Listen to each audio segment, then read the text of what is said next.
গ্রামের সেরা, সোনা দিয়ে তৈরি এ গ্রাম মায়া মমতায় ঘেরা।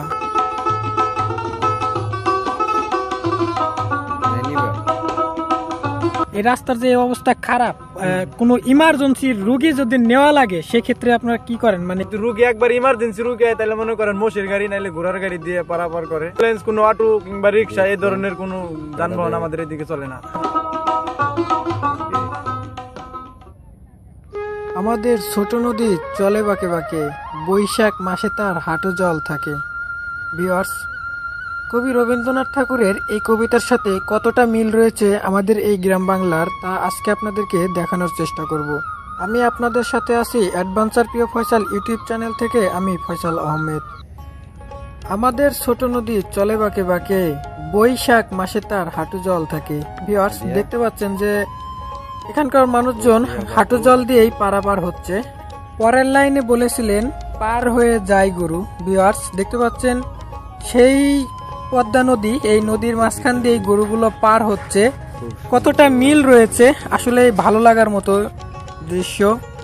হয়তো কবি রবীন্দ্রনাথ ঠাকুর ওই সময় এমন কোনো একটা গ্রাম বাংলায় দেখেছিলেন, তাই এই সুন্দর কবিতাটি লিখেছিলেন। আর এখনো এই গ্রাম বাংলার মিলটা রয়েছে। পার হয়ে যায় গরু, পার হয় গাড়ি। তারপর দেখতে পাচ্ছেন আমাদের গ্রামে এখনো মহিষের গাড়ি রয়েছে। এই মহিষের গাড়িগুলা পানির মাঝখান দিয়ে পার হচ্ছে। কতটা মিল রয়েছে গ্রাম বাংলা আমাদের তা কবি রবীন্দ্রনাথ ঠাকুরের কবিতার সাথে। পুরো চর আজকে আমি আপনাদেরকে ঘুরে ঘুরে দেখানোর চেষ্টা করব, সাথেই থাকুন সবাই।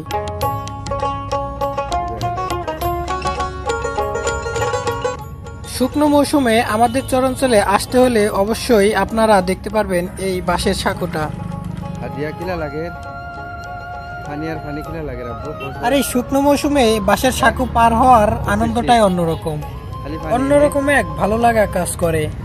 তাই তো ভালো লাগে গ্রাম বাংলা, ভালোবাসি এই গ্রামকে। আর এই সাঁকো পার হওয়ার জন্য প্রতি জনপ্রতি ভাড়া কাটা হয় 15 টাকা করে।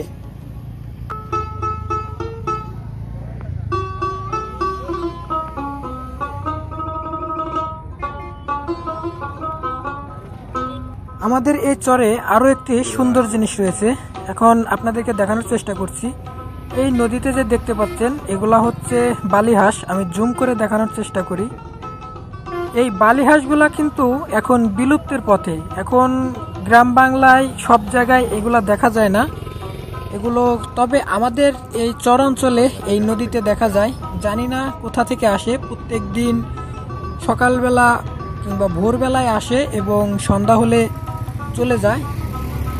তবে একটা বিষয়, এই বন বিভাগ থেকে এই বালিহাঁসগুলার যত্ন নেওয়ার জন্য মাঝে মধ্যেই লোক আসে দেখাশোনা করার জন্য।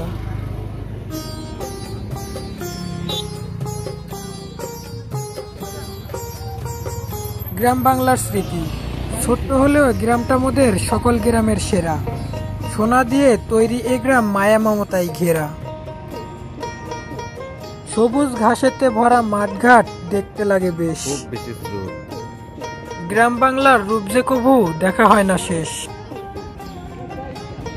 আসলে গ্রাম বাংলার রূপ এবং সৌন্দর্য কবিদেরকে প্রতিনিয়তই মুগ্ধ করেছে। তাই তো এত সুন্দর সুন্দর কবিতা আবৃত্তি করা হয়েছিল গ্রাম বাংলা নিয়ে।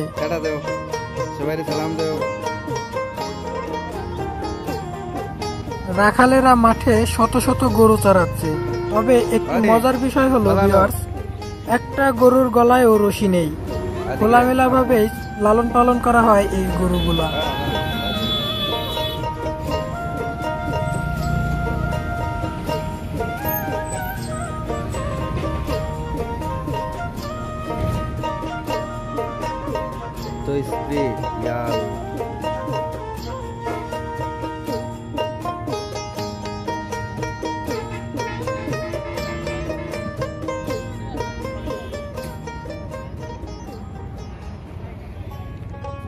চরাঞ্চলে কাঁচা রাস্তা হওয়ার কারণে এই রাস্তায় কোনো প্রকার বাস, ট্রাক এবং ভ্যান, অটোরিকশা চলতে পারে না। এই চরের প্রধান যানবাহন হচ্ছে মোটরসাইকেল অথবা বাইসাইকেল। আর ভারী মাল পরিবহন করার জন্য রয়েছে মহিষের গাড়ি এবং ঘোড়ার গাড়ি।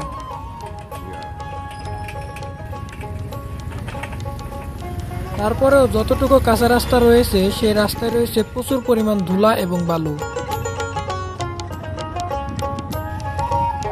মারো মারো। ওই রে, বাহ।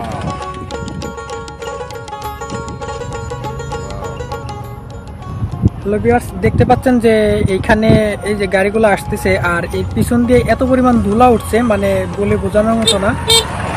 আমি মানে এদের স্থানীয় লোকেদের প্রচুর সমস্যা। গ্রাম বাংলা, আমাদের গ্রামটা অনেক সুন্দর, কিন্তু রাস্তাঘাটের অবস্থাগুলো খুব খারাপ।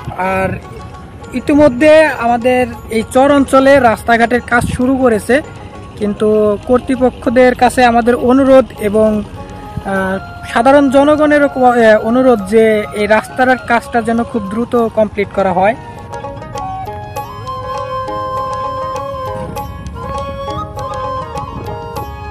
দেখতে পাচ্ছেন ভিউয়ার্স কি পরিমাণ ধুলা এখানে হচ্ছে।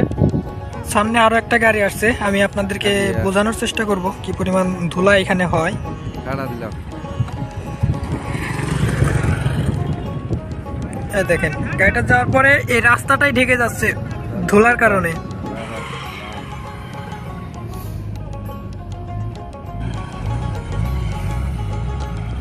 ভিউয়ার্স দেখতে পাচ্ছেন রাস্তার কি পরিমাণ খারাপ অবস্থা। এখানে এত পরিমাণ